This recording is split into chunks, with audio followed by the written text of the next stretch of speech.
جتنے لوگ یہاں بیٹھے ہیں اگر کسی دنیا دار کے ڈیرے پہ چلے جائیں اور اس سے کوئی چیز طلب کریں اور وہ دینے کی استطاعت رکھتا ہو تو وہ کیا خالی لٹائے گا؟ وہ کہے گا اتنے لوگ آگے ہو تو ڈیرہ داری کی شان کے خلاف ہے کہ میں ان کو خالی لٹاؤں۔ تو جب یہ دنیا دار خالی نہیں لٹاتا تو رب کیسے خالی لٹائے گا؟ جب بندے اس کی دہلیز پہ چل کے آ جائیں تو وہ بندوں کی ضرورتوں کا کفیل ہے اور ان کے ہر درد کو جانتا ہے اور ان کی ضرورتوں کو پورا کرتا ہے۔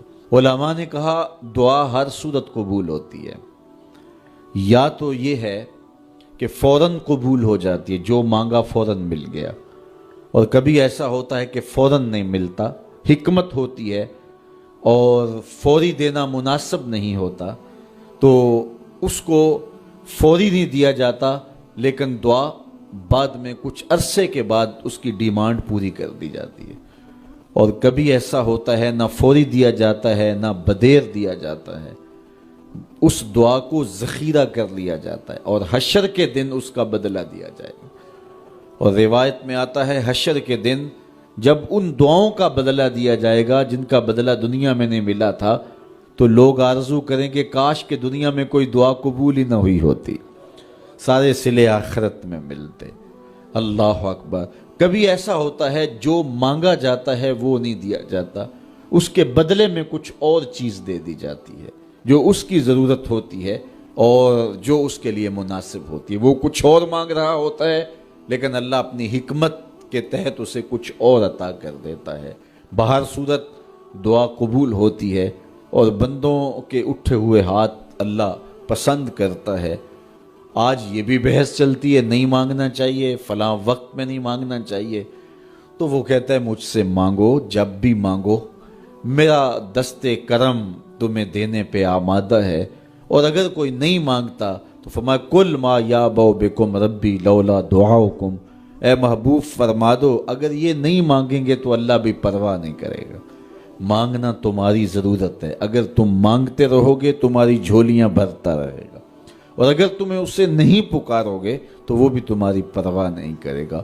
تو اس کے حضور دعائیں مانگو، اپنی آرزویں پیش کرو، اپنی تمنائیں اس کے حضور پیش کرو۔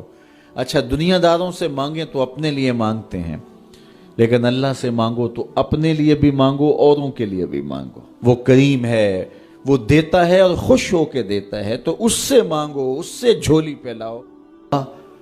اللہ سے راز و نیاز کی باتیں، جو باتیں بندہ کسی سے نہیں کر سکتا وہ اپنے رب سے ڈائریکٹ کرتا ہے، اپنے دل کے سارے دکھڑے اپنے رب کی دہلیز پہ رکھتا ہے اور اپنی ساری ضرورتیں مالک کی چوکھٹ پہ رکھ دیتا ہے، اور اس سے مانگتے ہوئے بندے کو شرم نہیں آتی، حیا نہیں آتا، بلکہ اس سے مانگتے ہوئے فخر محسوس ہو رہا ہوتا ہے کہ میں اپنے رب سے مانگ رہا ہوں۔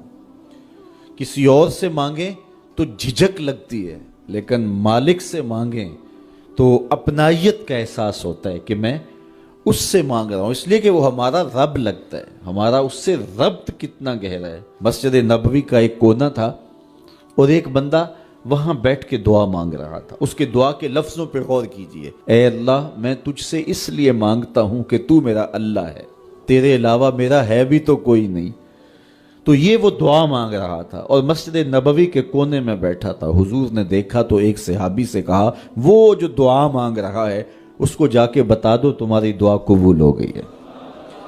وہ مانگ اس ڈھب سے رہا ہے۔ تو یہ دعا اپنے رب سے نیاز ہے، دعا خود عبادت ہے۔ جب تمہاری ضرورتوں کا کفیل وہ ہے تو پھر اس سے نہیں مانگیں گے تو کس سے مانگیں گے؟ اور جب اس سے بندہ مانگتا ہے تو پھر وہ مانگنے والے کی لاج بھی رکھتا ہے۔ ان ربکم حیی کریم یستحیی من عبدہ اذا رفع یدہ ان یردہما صفرا۔ تمہارا رب حیا کرنے والا کریم ہے، جب بندے اس کے سامنے ہاتھ پھیلا کے دعا مانگتے ہیں اللہ فرماتا ہے مجھے شرم آتی ہے ان کے اٹھے ہوئے ہاتھ خالی کیسے موڑوں۔ جب انہوں نے مجھ سے مانگا ہے تو میں نے بھی نہ دیا تو کون دے گا؟